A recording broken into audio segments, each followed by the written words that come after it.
You've ever bought a stock and immediately checked it 47 times in one day? Or lost money and swore off investing forever? Or just felt completely lost every time someone said the word portfolio? This video is going to feel uncomfortably accurate. I'm going to walk you through 7 levels of investing experience, from the person who has never bought a single share, all the way to the investor who literally makes money in their sleep without thinking about it. By the end, you'll know exactly where you are right now, what's keeping you stuck at your current level, and the one mindset shift that moves you to the next one. Let's go. And stay until level 6, because that's where most experienced investors are still getting it wrong. Level 1. You know you should be investing. Everyone keeps telling you. Your coworker won't stop talking about their Roth IRA. Your cousin made $300 on some stock and acts like he's Warren Buffett. But every time you try to start, you freeze. And here's why. Nobody taught you this in school. You open a brokerage account and suddenly you're staring at words like expense ratio, market order, P/E ratio, options chain, and your brain just shuts down. So you do what most beginners do. You close the app. Tell yourself you'll research more first and then never come back. The average person at level 1 spends 3 to 5 years in this stage. Not because they're not smart enough, but because they're waiting to feel ready. Here's the truth nobody tells you at level 1. You will never feel ready. Ready is a myth. The market doesn't care about your feelings. The best move at level 1 isn't to pick a stock.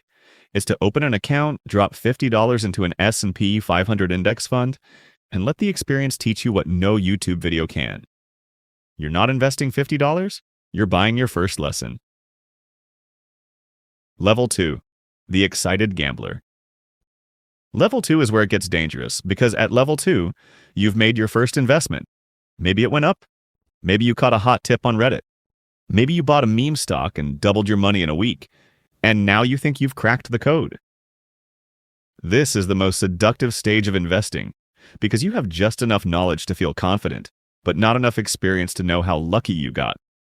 The level 2 investor is checking their portfolio 18 times a day. They're in 3 different stock Discord servers.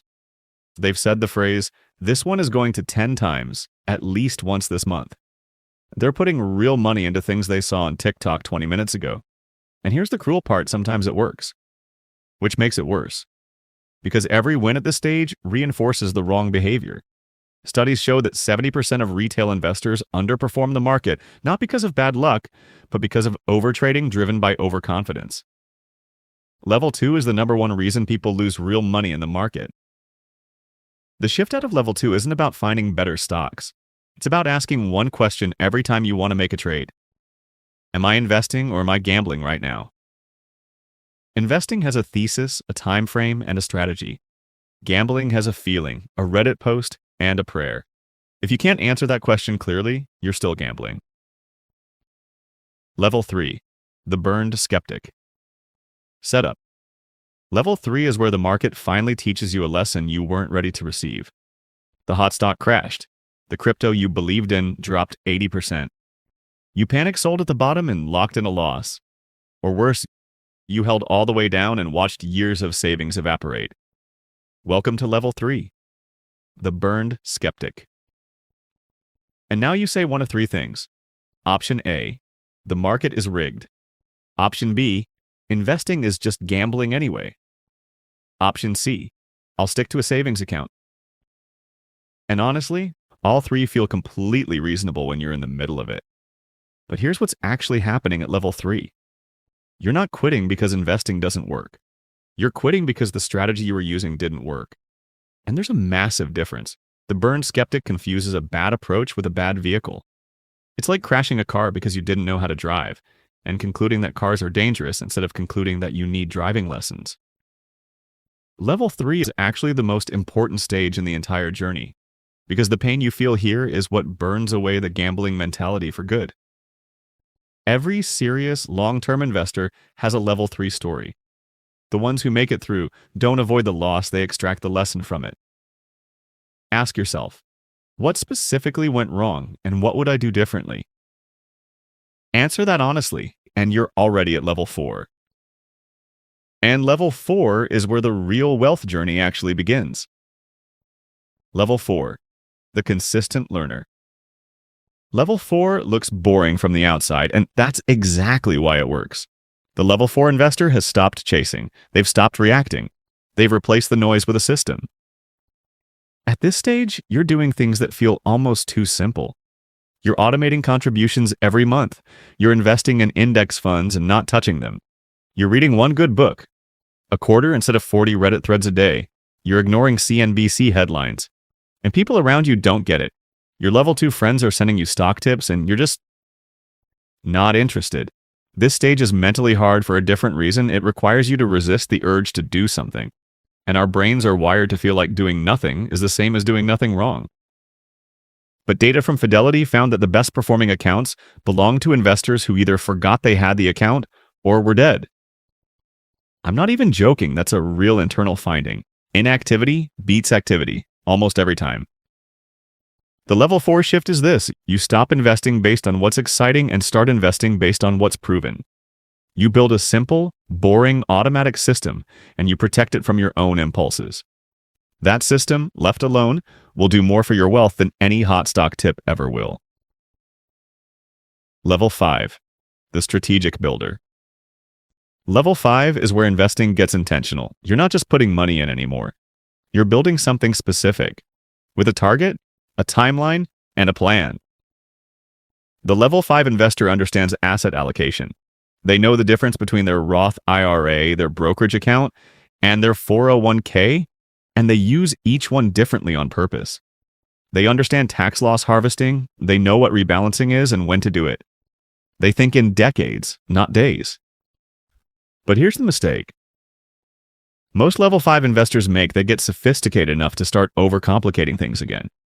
They start adding too many positions. They start chasing optimization instead of simplicity. They read about factor investing, small cap tilts, alternative assets, and suddenly their strategy has 22 moving parts. Complexity feels like progress. It rarely is.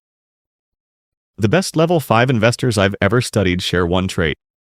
They build the simplest portfolio that achieves their goal, and they stop there. A 3-fund portfolio managed with discipline will beat a 30-fund portfolio managed with anxiety.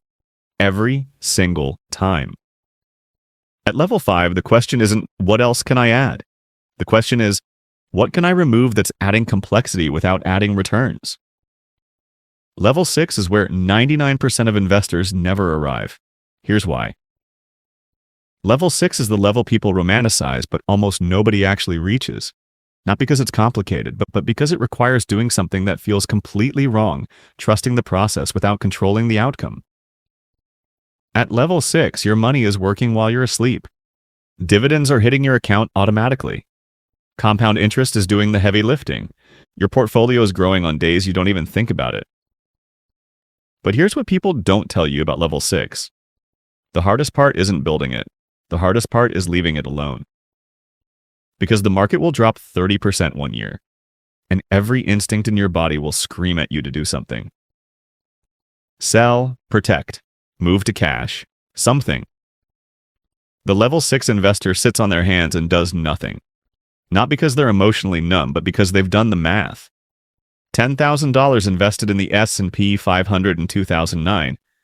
Right at the bottom of the financial crisis grew to over $80,000 by 2024.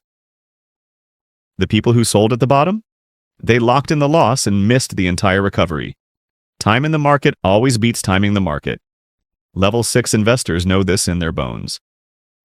To reach level 6, you need 3 things. 1. A system that runs without you. 2. An emergency fund so big that a market crash doesn't scare you. 3. A clear enough why that short-term pain doesn't shake your long-term vision. The investor who panics is the one who can't afford not to panic. Build the buffer, trust the system, get to level 6. And then there's level 7. Most people don't even know this level exists. Level 7, the wealth operator. Level 7 isn't about the portfolio anymore. At level 7, you've stopped playing the accumulation game and started playing the preservation and legacy game. The level 7 investor doesn't check the market daily. They don't get excited about a hot IPO. They don't stress when crypto crashes or meme stocks trend. Why? Because their financial life is no longer dependent on market performance. They've built enough assets across enough vehicles that their lifestyle is protected, regardless of what the market does. They're thinking about, how do I transfer this wealth efficiently to the next generation? How do I protect what I've built from inflation, taxes, and lawsuits? How do I use this capital to create impact beyond just personal gain? The Level 7 investor has shifted from building wealth to deploying wealth.